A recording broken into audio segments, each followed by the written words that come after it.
Olá, meu irmão, minha irmã.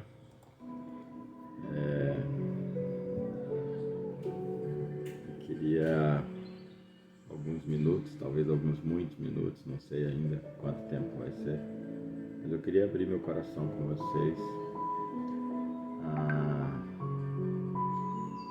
Queria primeiramente dizer que você pode ter certeza que quem está falando com você é o amor. Você pode ter certeza que eu falo com você em nome do amor, que o que me move é o amor. Mas é claro, eu sou uma pessoa falha e, portanto, no exercício do meu amor eu falho, eu me equivoco, né? E então que você possa ouvir com essas duas certezas, de que eu sou falho, mas de que a minha motivação no sentido do que me move, o que me impulsiona a falar com você através desse vídeo é realmente o amor. Amor como de um pai a um filho, amor como de um irmão para outro irmão, amor como de um amigo para um outro amigo.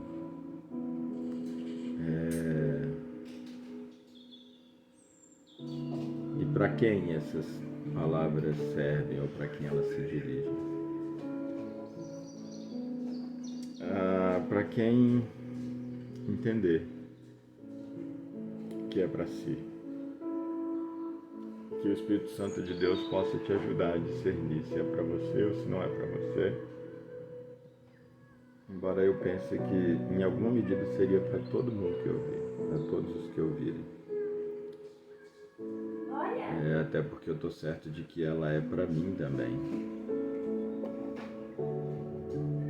Já tentando fazer outra flecha, filho? Muito bem. Até porque eu estou certo de que é para mim também. Em alguma medida eu realmente acredito que é para todos nós. Porque em alguma medida todos nós precisamos avançar nisso, precisamos considerar essas questões.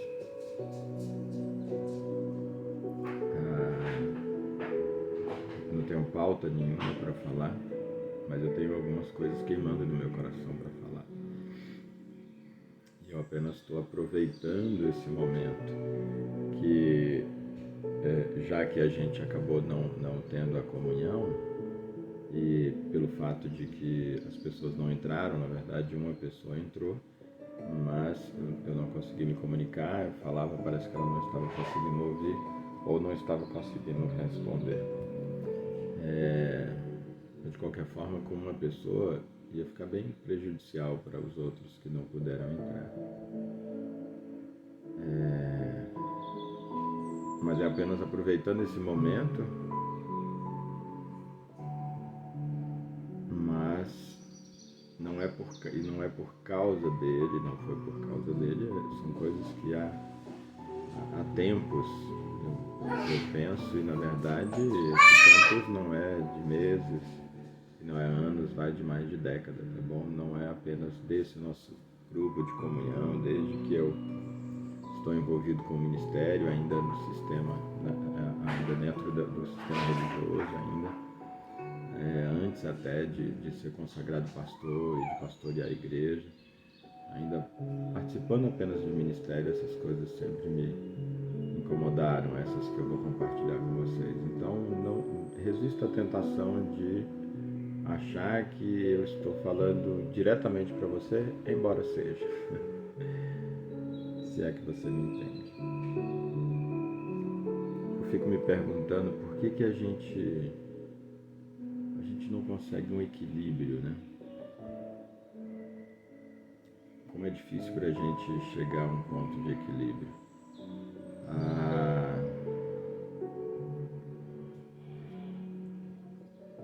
A gente vê pessoas extremamente comprometidas com a religião, com a religiosidade em algum sentido do termo, seja a religiosidade ali mesmo dentro de um grupo formalmente estabelecido, ou seja, de atitudes, de rituais, de compromissos, de frequências, e nesse sentido uma religião humana nesse sentido, de programações e etc., compromisso com o grupo.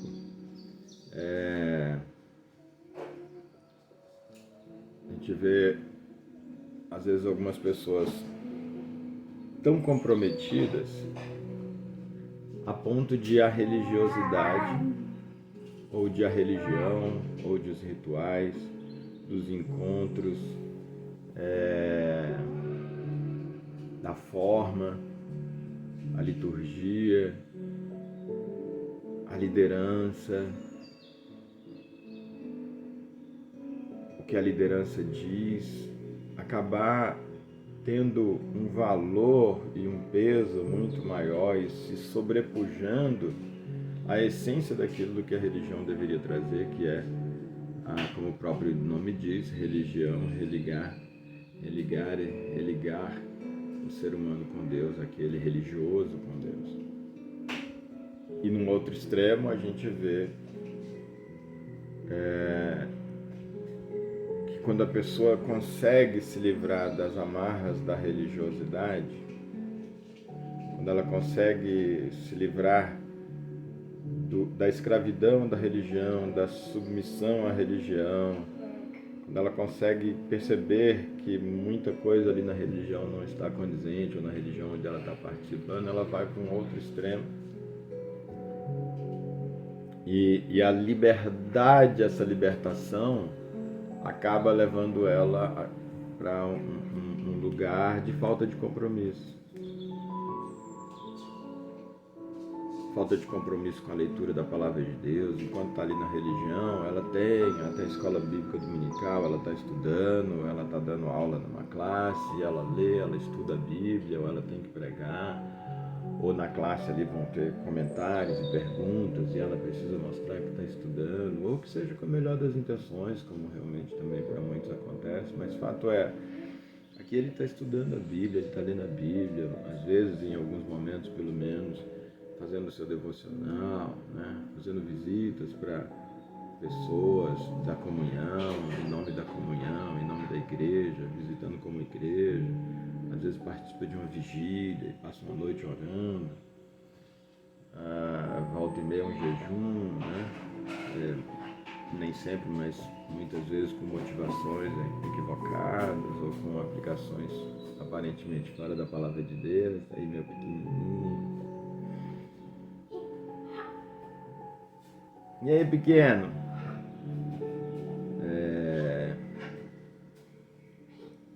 Mas aí nesse outro extremo também a gente experimenta a liberdade do Evangelho e vê que muito daquilo que está aqui não necessariamente diz respeito ao Evangelho ou é a aplicação do Evangelho. Mas só que a gente também, por causa disso, não tem compromisso com a Bíblia, não tem compromisso com a palavra de Deus, não tem compromisso com a oração, não consegue separar 10 minutos, 15 minutos, 30 minutos no dia, absolutamente fechado, absolutamente entregue para a oração, para a leitura da Bíblia. 30 minutos ao longo de um dia é tão pouco. Não vou me lembrar de cabeça, mas muitas vezes já apresentei esses cálculos. É tão pouco, tão pouco. A gente diariamente dedicar a Deus e a gente não consegue. Na semana, a gente não consegue separar um dia, um turno. A princípio, como a gente vai ver lá no final do livro, talvez a gente até antecipe, lá no tópico que fala do princípio do sábado. Ele foi um antídoto colocado por Deus, trazido por Deus, para que a gente não caísse na escravidão do materialismo, na escravidão da busca dos nossos próprios interesses, para que não fôssemos definitivamente tragados pela escravidão ao nosso ego e impedidos de sair desse lugar de escravidão.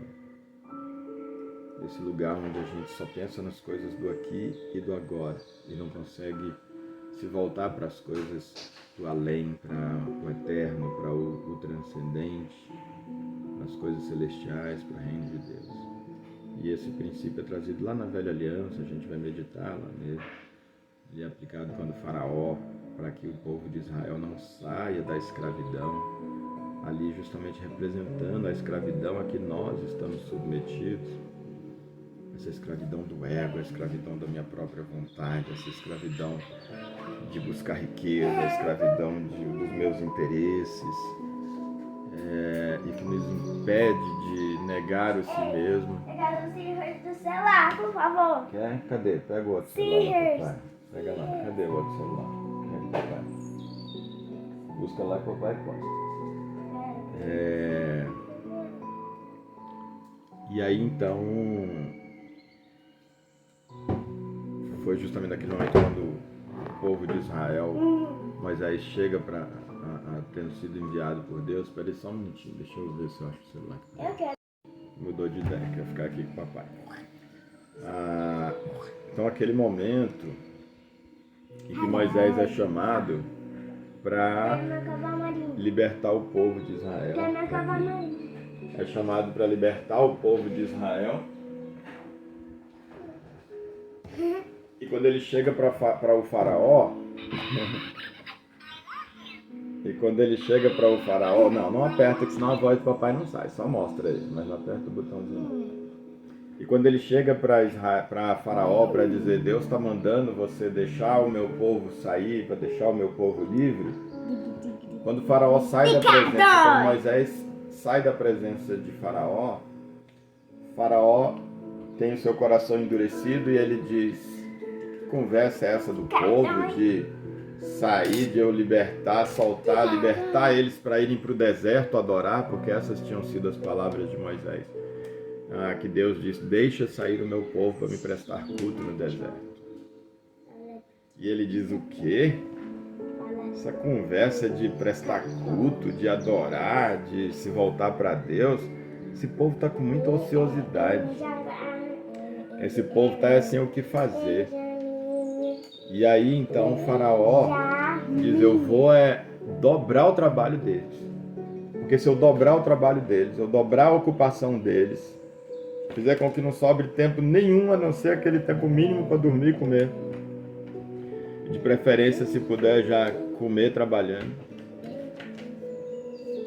Eles não vão ter tempo para pensar em Deus. Não vão ter tempo para pensar para essa conversinha de se voltar para Deus e adorar.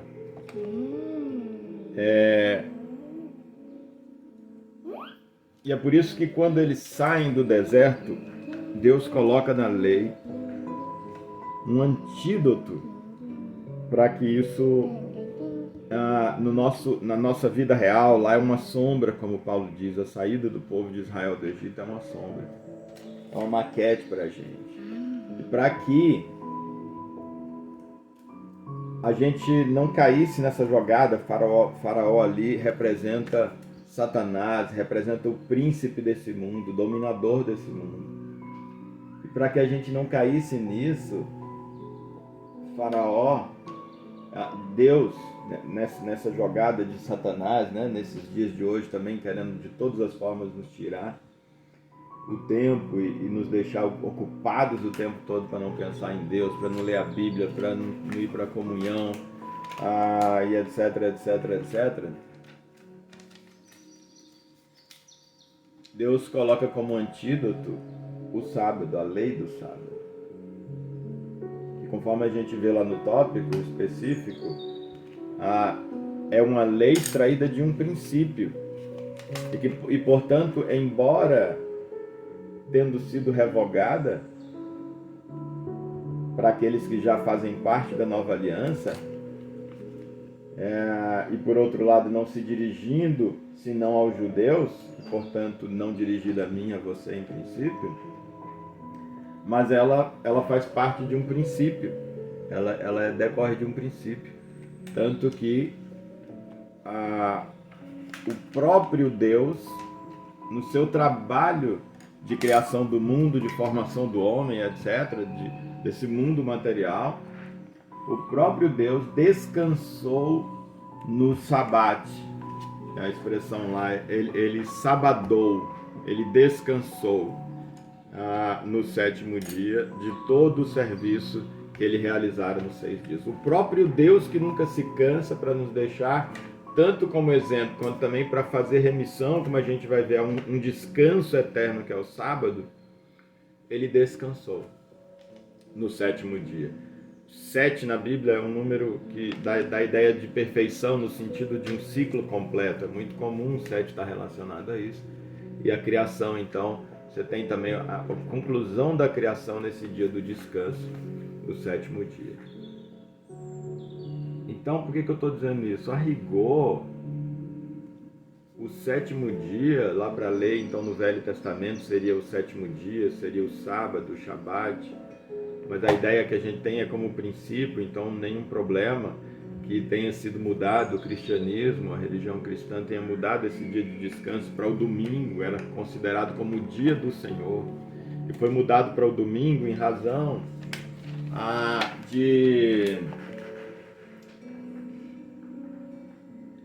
querendo fazer essa desvinculação do judaísmo, né?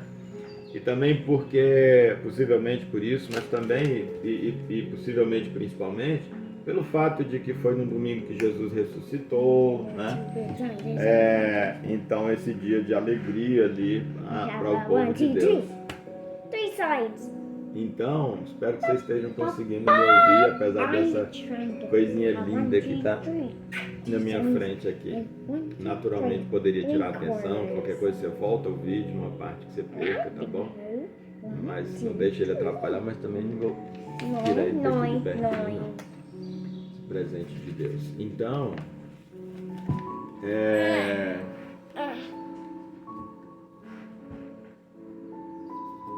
Então, o cristianismo ele abole o sábado e transformando para o domingo, mas o princípio continua. Ele abandona o sábado, mas o princípio continua. Só que, então, quando a gente, em algum momento, isso é muito recente, porque eu vivi ainda isso, de o domingo ser chamado o dia do Senhor. Era um dia que a gente tinha de manhã, tinha escola bíblica dominical. Ao longo da tarde era dia que às vezes se visitava, se recebia visita de gente da igreja, tinha alguma atividade ali ainda da igreja, e à noite a gente tinha o culto, ou mesmo quem está em casa à toa, a ideia era se tentar evitar assistir qualquer porcaria, embora se devesse já fazer isso todos os dias, ter muito mais cuidado com o que diz, com o que pensa, né? Um dia mais dedicado para a leitura da Bíblia. Eu ainda vivi esse período ainda na igreja, dentro da religião. Mas hoje nós abandonamos isso. E a gente não guarda o sábado, não tem o princípio, não guarda esse princípio, não observa esse princípio do sábado. E ele é tão importante que Jesus, quando questionado sobre não guardar o sábado, ele disse qual era a razão de ser do sábado. Ele disse, gente, o sábado foi feito para servir ao homem, e não o homem para servir o sábado. Ele diz, o sábado é algo de que o homem necessita. Ora, se foi feito para o homem, está dizendo, o homem precisa do sábado. O ser humano precisa do sábado. Se nós não tivermos o Shabat, o sábado, o dia de descanso a cada 7, esse dia em que nós descansamos das nossas buscas. Descansamos na nossa busca. Não aperta, não desliga. Não pode desligar. Se você apertar lá, você desliga. Aperta não. É um dia em que nós descansamos. Não aperta, é sério, tá? Pode olhar, mas não aperta. É um dia que nós... Não bate. Nós descansamos dessa nossa busca terrena, dos nossos estudos para melhorar. Nós descansamos do nosso trabalho, do nosso labor, das buscas materiais que nós precisamos dela. Para sobreviver, para dar uma qualidade de vida para os nossos filhos, para as pessoas que a gente ama. Mas, não aperta, filhinho, tá? Mas, você quer escrever? Uhum.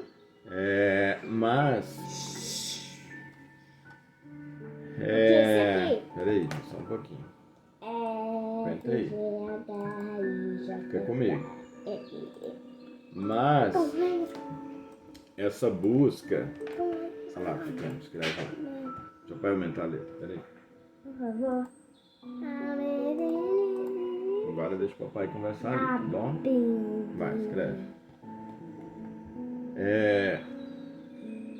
Deixa eu buscar aqui na minha cabeça onde eu estava. Então é um momento onde a gente então se volta para as questões espirituais. É muito pequeno. E a gente passa então, a É gente muito esquece um pequeno para pouco dos concursos, papai aumenta. A gente esquece um pouco dos concursos, a gente esquece um pouco daquela especialização, os estudos da pós-graduação, do doutorado, do PhD. Porque senão essas coisas atropelam a gente. É um dia que a gente não vai trabalhar nele, porque senão o trabalho atropela a gente. Por melhor que seja a nossa motivação com o trabalho. Mas a gente não consegue mais separar um dia, a gente não consegue separar um turno desse dia que já seria dele. E a gente fala porque é cômodo pra gente, né? É cômodo falar quem não entrega os 10% do dízimo está roubando a Deus. Aí diz, então eu entreguei os 10% do que eu ganhei, então não estou roubando a Deus. Pega a lei do Velho Testamento, do dízimo, aplica ela literal e acha que agora tá beleza, não está roubando Deus, está quite com Deus. Né? Mas o sábado sim é um dia em que é um dia que não é nosso. O sábado é um dia que é de Deus. É nosso e de Deus. É um dia nosso com Deus. É um dia de nós crescermos espiritualmente. Oi, filho. É um dia de nós crescermos espiritualmente. É um dia de nós nos esvaziarmos de nós mesmos para buscas daquilo que realmente é eterno, para realmente importa, que é eterno, a busca do nosso do crescimento do nosso espírito, né?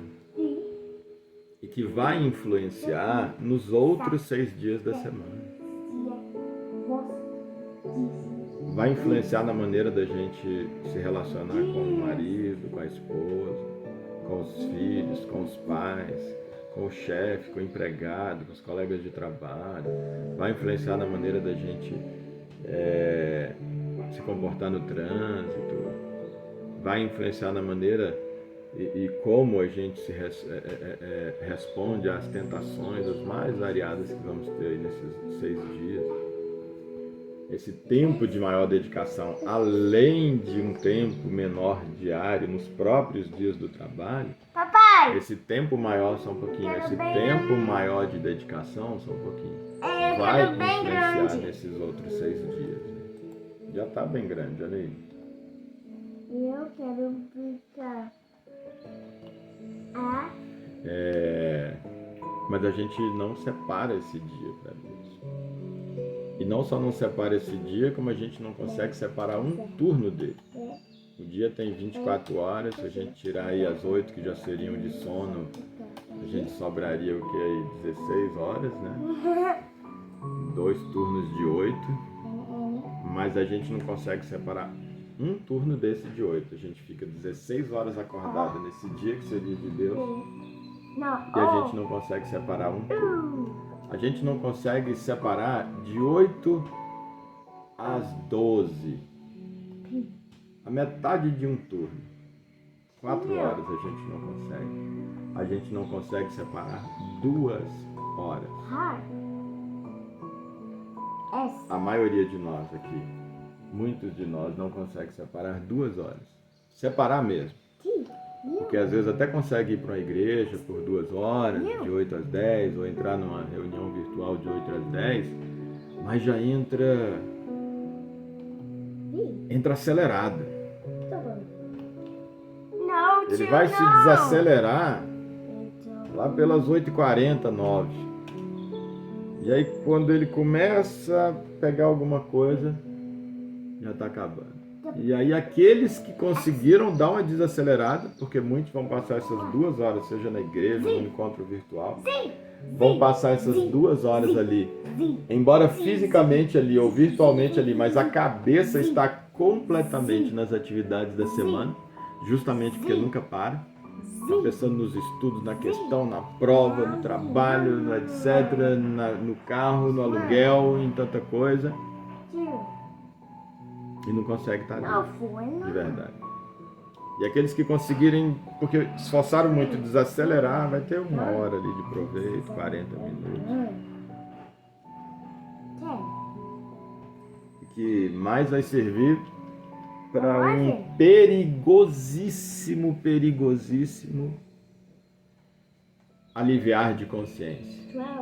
E esse é uma questão que muito me perturba. Eu posso fazer mais mal do que bem para vocês. Eu posso fazer mais mal do que bem. As nossas reuniões podem fazer mais mal do que bem para vocês, se vocês acreditarem realmente que elas seriam suficientes. E olha que a gente sequer tem uma assiduidade nessas 2 horas semanais. E mesmo que tivesse, se fosse resumida ela, filho, sobe na mesa, não, desce papai, perigoso, tá? Então vai segurar aqui embaixo, tá? Vai ficar. Ainda que a gente separasse realmente essas 2 horas completamente, elas ainda não seriam suficientes, portanto seriam um perigo. E o 5, por favor. Um 5 o quê, filho? O 5. Você faz, tá bom? Não pode. Só um pouquinho. O ar tá muito Aí alto. você... Eu quero ficar muito pequeno. Ufa! E agora? Continua. Faz. Vou tentar voltar para onde eu estava aqui. Hey, Então, please. o quente, porque é que... É muito óbvio porque que Deus prefere o quente. É porque o quente é aquele que está em contato com Deus. Não, você escreve aí, tá? Agora é você. O quente, que é perto de crente, né? O quente é aquele que está perto de Deus. E justamente ele estando perto de Deus, ele fica quente, ele fica aquecido, ele fica provido de alimento, porque Deus é o nosso alimento. Ele fica provido de água, porque Deus é a nossa água. Ele fica provido de descanso, porque Deus é o nosso descanso. Ele traz a nossa paz. A gente perto de Deus, ele traz luz pra gente, e a gente consegue enxergar essa vida como ela de fato é. Consegue cada vez mais enxergar as circunstâncias como ela de fato são. E por que Deus prefere o frio ao morno? Porque o frio está numa ponta. Compass! Checking compass! Por causa da distância de Deus. Olha, Chique Compass! Chique Compass, muito bem, parabéns. Não! O Chique Compass vai girar! O frio. Vai descer? Espera aí! Aquele que está frio, agora o papai precisa de falar com o pessoal ali. Muito bem. Você Não pode agora. O frio. Deixa o papai Você falar. preparou o bolo. O papai falar ali. Você quer dizer?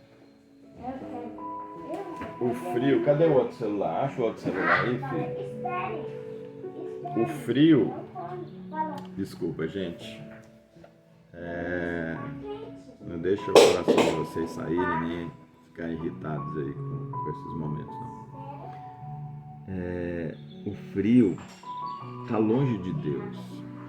Ué, Deus prefere que esteja mais longe do que no meio do caminho entre o frio e o morno? Espera aí que você vai entender. Mas ele prefere o frio porque está longe. Ele está na escuridão, porque ele está longe da luz, ele está no breu absoluto. E pelo fato de estar frio e não morno, uma hora vai bater a consciência de que ele está frio. Uma hora a tremedeira bate. ele vai começar a ficar roxo. E ele vai dar ouvido ao convite de Jesus que diz: vinde a mim, vocês que estão morrendo de frio, e eu vou aquecer vocês. O que está longe está com fome. Porque ele não tem absolutamente nada de alimento, daquilo que é a sua essência. Ele está longe do pão da vida. Ele está longe da água da vida, que é Jesus. Uma hora, ele vai se aperceber da sua fome. Ele vai se aperceber da sua sede e ver que ele está para morrer por causa disso. E ele vai desesperadamente atender ao convite de Jesus que diz: vinde a mim, vocês que estão com fome, e comam do pão da vida. Vinde a mim, vocês que estão com sede, bebam da água da vida que jorra para a eternidade. E vocês não vão mais ter sede. Porque está longe, absolutamente separado. Porque está no breu, está no escuro. Uma hora ele vai ouvir, ele vai se aperceber dessa escuridão e aceitar o convite de Jesus que diz: vinde a mim, vocês que estão no escuro, porque eu sou a luz do mundo. Só eu posso iluminar a vida de vocês para que vocês possam enxergá-la como ela de fato é e possam viver a verdadeira vida e não a morte que vocês estão vivendo e pensando que é vida. Mas porque está absolutamente separado, está frio, está gelado. O morno. Mas o morno, então, ele não tem um pouco de luz, por isso que ele é morno, Emer? O morno, ele não tem um pouquinho de alimento, uma migalha de alimento, por isso que ele é morno, não está completamente com fome, porque ele só vai de vez em quando, ele só lê de vez em quando, e etc, etc, etc. Não. Não é que o morno esteja morno. Não existe morno na relação com Deus. É que Deus está falando a partir do olhar da pessoa. Ela pensa que está morna. Ela pensa que está um pouco perto.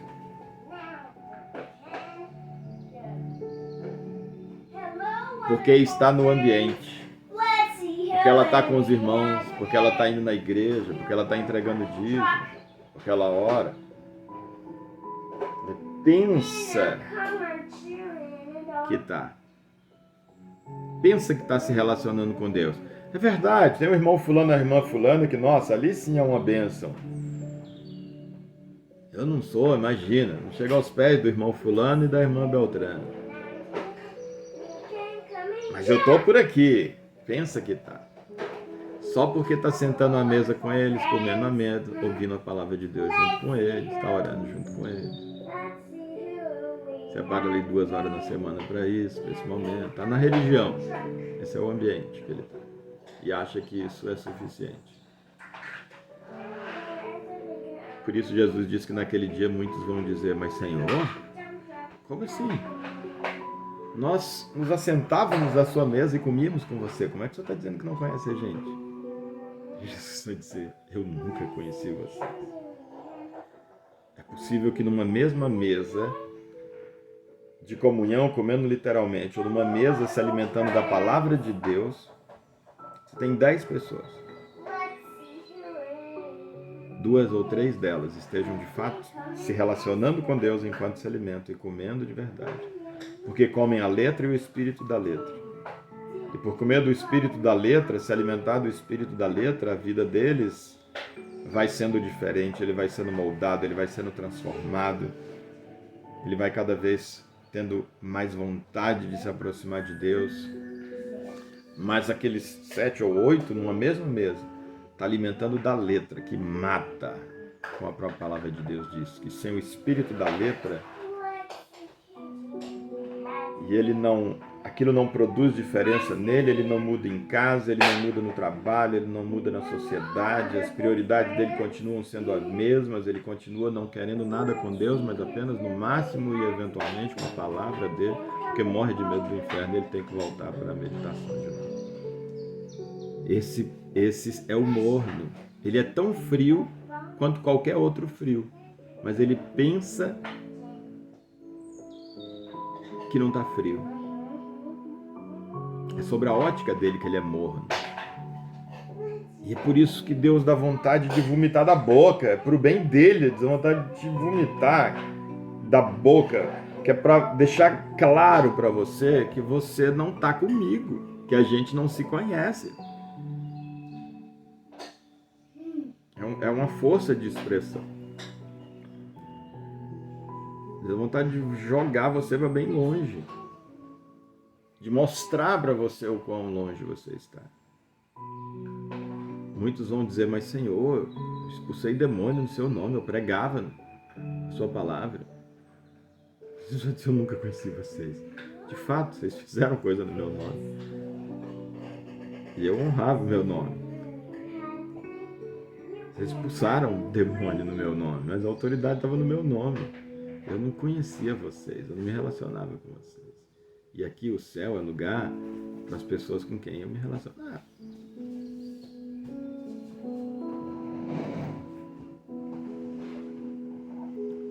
As reuniões da religião, sejam elas vinculadas à denominação ou não, elas são um perigo em si. E não são suficientes.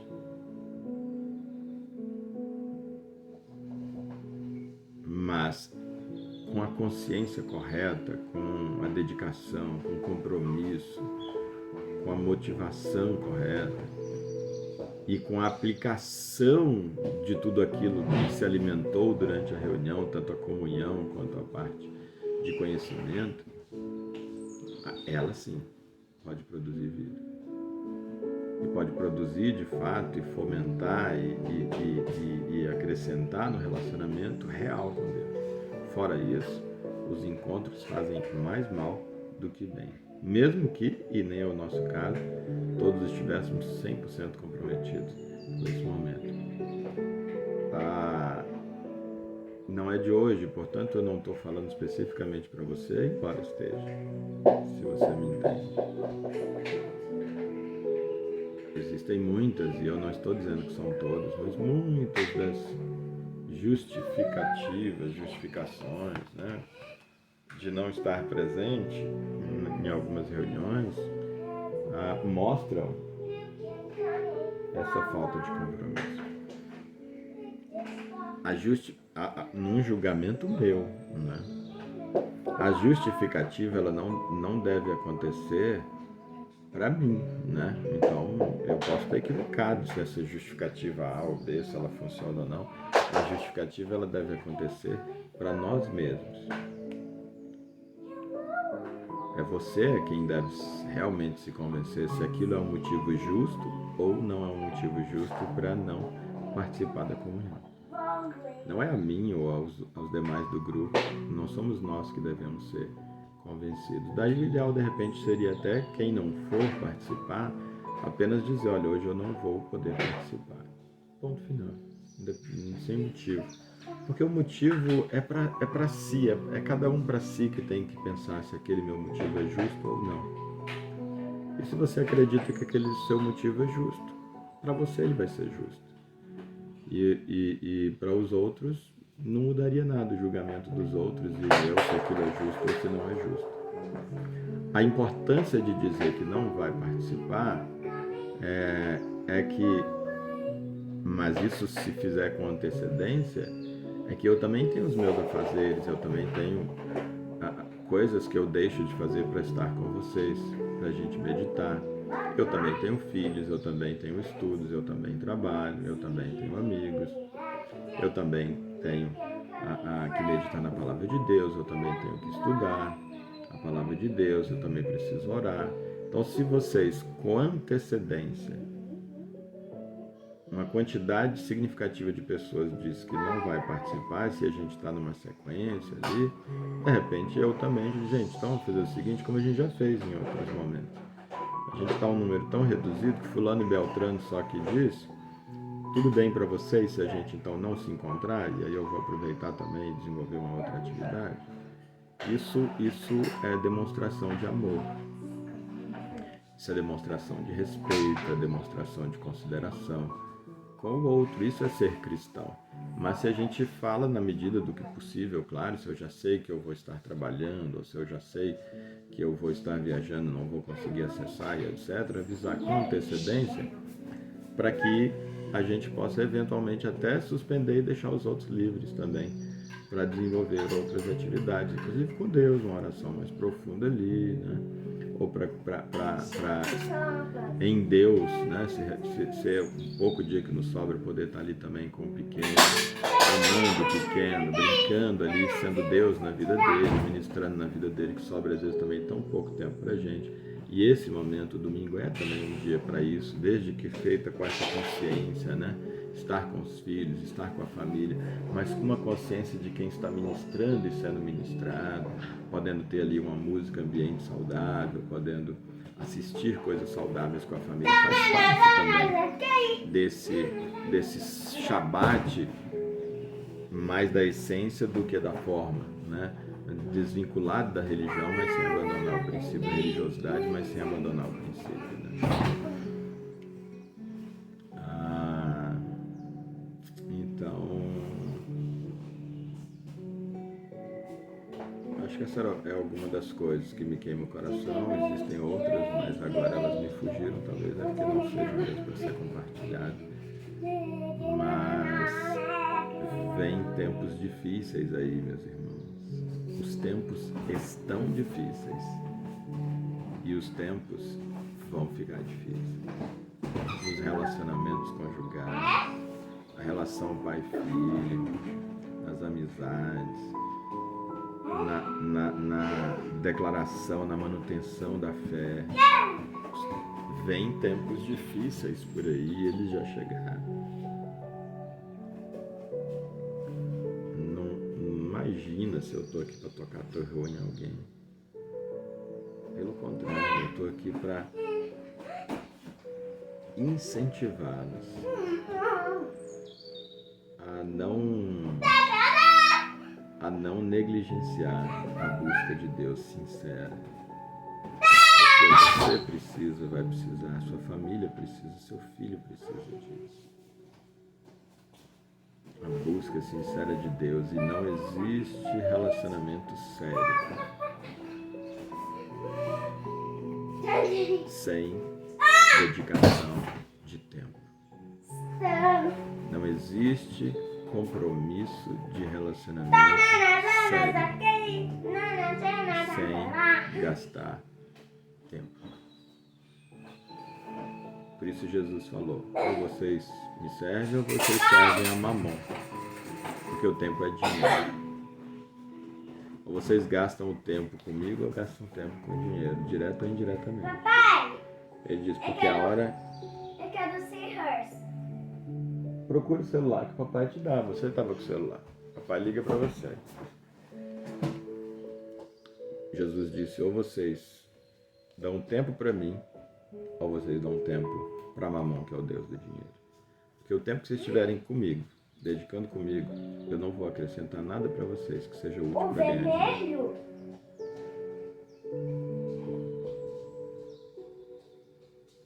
Relacionamento pressupõe tempo. Quanto mais comprometido com Deus, mais tempo com Deus e com os irmãos, com os filhos de Deus você vai gastar. Com as reuniões em nome de Jesus, que é a reunião da igreja. 2 ou 3 reunidos no meu nome. Não, se alguém de vocês estiver enganado, e se eu tive culpa nisso, então eu estou desfazendo a minha culpa, se eu não deixei isso sério antes. Mas não existe isso. Quanto mais o relacionamento seu com Deus se desenvolve, tanto mais naturalmente o seu tempo de dedicação a Ele tem que aumentar. Tanto mais a sua cabeça vai o tempo todo pensando mais nas coisas celestiais do que nas coisas que são terrestres. Não existe estagnação na fé. Ninguém fica estagnado. Não, agora eu cresci um pouco, eu vou dar um tempo agora, dedicar para essa outra atividade, depois eu continuo crescendo. Não existe estagnação. Ninguém fica parado nessa caminhada. Ou você está andando em direção à luz ou está andando em direção às trevas. Ou você está crescendo em direção à vida ou você está crescendo em direção à morte. Ou você está avançando no caminho, ou você está regredindo no caminho, ou está caminhando em direção ao céu, ou está caminhando em direção ao inferno. Não existe eu estou dando um tempo na relação com Deus. Ninguém fica parado. Oi, pequeno. Vai montar? Meu pai já vai montar com você. Já estou terminando aqui, tá? Já vou montar com você. E meus irmãos, falando para quem tem filhos, os nossos filhos precisam e vão precisar mais ainda de ter papai e mamãe cheio de Deus, cheio do Espírito Santo de Deus, cheio de autoridade no mundo espiritual. Porque as coisas não estão brincadeira. Cheio de discernimento para lidar e para educar os filhos. E talvez alguns de vocês vai ter que dizer, não, para mim deu agora aqui onde eu cheguei, e se eu tiver que chegar em algum outro lugar vai ser com uma dedicação muito menor, porque eu tenho uma família, eu tenho filhos para me dedicar. O que eu já consegui construir é suficiente. Não é tudo que eu queria, mas eu vou ter que priorizar um pouco aqui meu filho, minha esposa, meu marido. Eu vou ter que dar um tempo de verdade. Cuidado com o tal do tempo de qualidade. A gente precisa dar tempo de qualidade, mas tempo de qualidade necessariamente pressupõe, na maioria das vezes, bastante tempo. É parte da qualidade do tempo é que ele seja grande.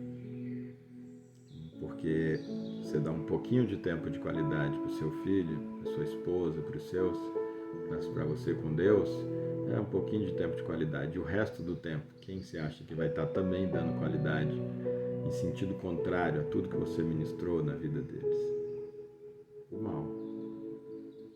E dependendo do tempo de dedicação, realmente você vai se encontrar lutando em vão. Porque o inimigo não para.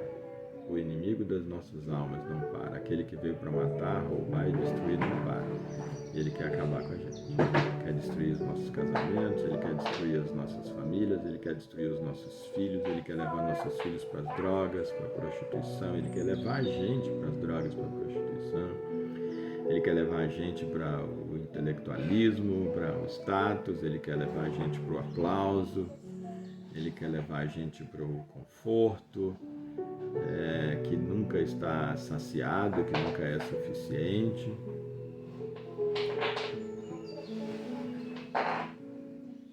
Perdi aqui a linha de raciocínio, sabe?